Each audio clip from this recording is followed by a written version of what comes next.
राजनीति शास्त्र मूल्यों की बात करता है, आदर्श की बात करता है, नैतिकता की बात करता है। किताबें कहती हैं कि जिसे समाज शास्त्र की समझ नहीं, उसे राजनीति शास्त्र की समझ भी नहीं। लोग पूछते हैं कि कहां मिलते हैं ऐसे राजनेता, ऐसे समाज शास्त्री जो धर्म के जानकार हों, जो समाज के जानकार हों, जो संविधान के जानकार हों, जो दलगत राजनीति से ऊपर उठकर ईमान की बात कहें। ऐसे लोग हैं, बिल्कुल है।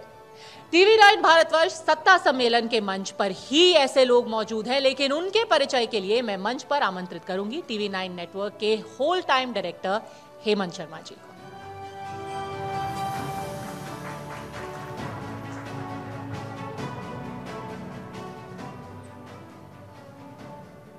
नमस्कार। भारतीय ज्ञान परंपरा के उद्भट विद्वान, समाज और राजनीति में अपने उदारवादी विचारों के लिए जाने जाने वाले, कठमुल्लापन चाहे इधर का हो या उधर का, दोनों के प्रति समरस बिहार के राज्यपाल महामहिम भाई आरिफ मोहम्मद खान का मैं देश के सबसे बड़े न्यूज़ नेटवर्क टीवी 9 की ओर से हार्दिक स्वागत और अभिनंदन करता हूँ। समाज, राजनीति और ज्ञान की परंपरा में बिहार असाधारण है। शायद कोई अजीब चुंबकीय शक्ति है बिहार में जो ज्ञान को अपनी तरफ आकर्षित करती है। न ज्ञान बिहार से दूर रह सकता है, न ज्ञानी। आरिफ भाई से मेरा दशकों पुराना नाता रहा है, या यूँ कहूँ 30-35 साल पुराना। मैं मानता हूँ कि समकालीन भारतीय राजनीति में भारतीय वांग्मय की आर्ष परंपरा, वैदिक वांग्मय, इस्लामिक शिक्षा और समाज विज्ञान का आरिफ भाई से बेहतर कोई विद्वान इस समय नहीं है। मित्रों, बिहार की यह धरती महावीर की सर्वज्ञता की तरफ ले गई। यहीं आकर सिद्धार्थ तथागत बुद्ध हो जाते हैं। यहीं कौटिल्य अपने अर्थशास्त्र में राजतंत्र के 4 सिद्धांत और 6 सूत्रीय विदेश नीति रचते हैं। यही धरती अहिल्या का उद्धार करती है। यही दुनिया को पहला सम्राट देती है। यही बिहार दिनकर और रेणु की कलम से इतिहास लिखता है।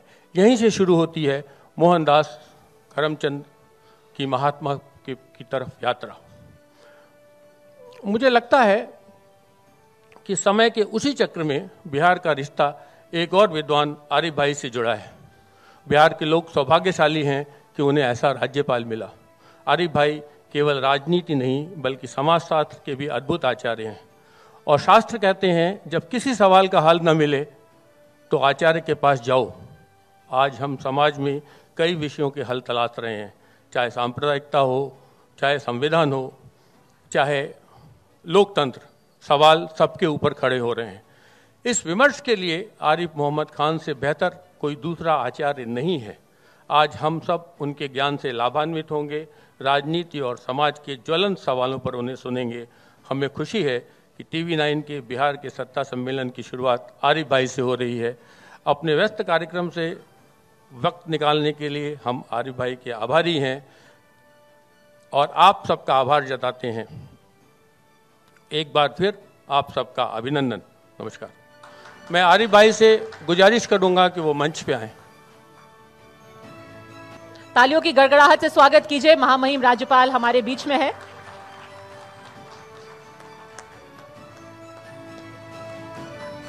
पहले तो आपने हमारे लिए समय निकाला, आप आए यहाँ पर, इसके लिए बहुत बहुत आभार। और मैं चाहूंगा आप लोग सब लोग एक बार फिर से जोरदार तालियों से आरिफ जी का स्वागत करिए। आपका बहुत धन्यवाद। हेमंत जी का धन्यवाद। इतने प्यारे प्यारे शब्द उन्होंने प्रयोग किए जिनका मैं अधिकारी नहीं हूँ, तो आपके निमंत्रण के लिए आपका अधिकार, आपका बहुत बहुत धन्यवाद। बहुत बहुत शुक्रिया। आरिफ जी, हम भारत के लोग, we the people of India, यहीं से हमारे संविधान की प्रस्तावना की शुरुआत होती है और इसी पंक्ति से हमारा कॉन्क्लेव भी शुरू हो रहा है। ये सिर्फ एक पंक्ति कहा जाए तो संविधान का सार है। आप आरिफ जी इस पंक्ति की व्याख्या कैसे करते हैं? मैं मानता हूं कि हमारा संविधान कोई नया दस्तावेज नहीं है। भारत एक प्राचीन संस्कृति है, हमारे आदर्श हैं, हमारे मूल्य हैं, और संविधान बनाने वाले लोग वो थे जो जिनको भरपूर ज्ञान था अपनी संस्कृति का, अपने आदर्शों का, अपने मूल्यों का। और मैं एक अभी जहाँ एक किताब के रिलीज में मैंने कहा था वो मैं आपको उद्धृत करता हूँ। हमारे यहाँ कहा गया है कि श्रीमद् भगवत गीता सारे शास्त्रों का सार है, एसेंस। और उसमें कहा सक्ता कर्मणि अविद्वांसा यथा कुर्वन्ति भारत कुर्यात विद्वान तथा असक्ता चिकीर्षु लोका संगरहम। हम सब जो भी कोई हैं इस दुनिया में सब क्रियाशील हैं अपने जीवन यापन के लिए, अपने परिवार के जीवन यापन के लिए, जिंदा रहने के लिए हम सबको काम करना पड़ता है। लेकिन हमारा आदर्श क्या है? हम ये मानते हैं कि जिसको आत्मज्ञान नहीं है वो केवल अपनी इच्छाओं, अपनी महत्वाकांक्षाओं की पूर्ति के लिए अपने जीवन में संघर्ष करता है, खून पसीना एक करता है। लेकिन जिसके पास आत्मज्ञान है, जो अपने स्वरूप को पहचानता है, मैं क्या हूं, वो अपने लिए जिंदा नहीं रहता। उसका जीवन में दृष्टिकोण होता है चिकीर्षु, डिजायरिंग, चाहत, काहे की लोका संगरहम, मानव कल्याण, विश्व कल्याण, उसके लिए काम करता है। ये भारत का उच्चतम आदर्श है। और मुझे लगता है कि हमारा संविधान, खास तौर से प्रीएम्बुल की आपने बात की है, प्रस्तावना की, लेकिन बुनियादी अधिकारों के अध्याय को आप पढ़िए, लगता है जैसे हर पंक्ति में श्रीमद् भगवत गीता का ये शिक्षा परिलक्षित हो रही है, अभिव्यक्त हो रही है। आपने जब बात की लोक कल्याण की, मानव कल्याण की, तो बात सबसे पहले समानता की होती है। लोकतंत्र का मतलब ही समानता है।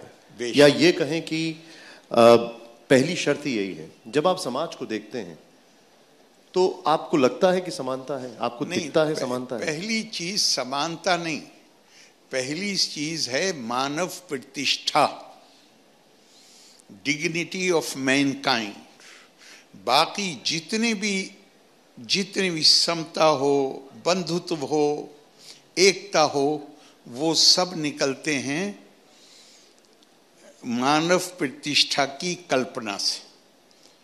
और ये कल्पना दुनिया में स्वीकार की गई 1948 में, जब पहली बार मानव अधिकारों का संयुक्त राष्ट्र संघ ने मानव अधिकारों के चार्टर का ऐलान किया और पूरी दुनिया में हर देश ने उस पर दस्तखत किए।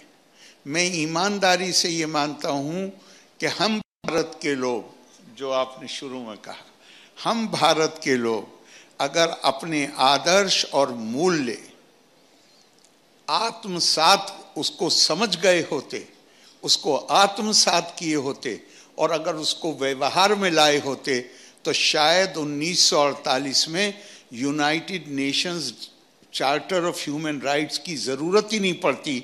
इसलिए कि वेस्ट ने कल्पना दी डिग्निटी ऑफ मैनकाइंड की, और भारत ने हजारों साल पहले कल्पना दी दुनिया को डिविनिटी ऑफ मैनकाइंड।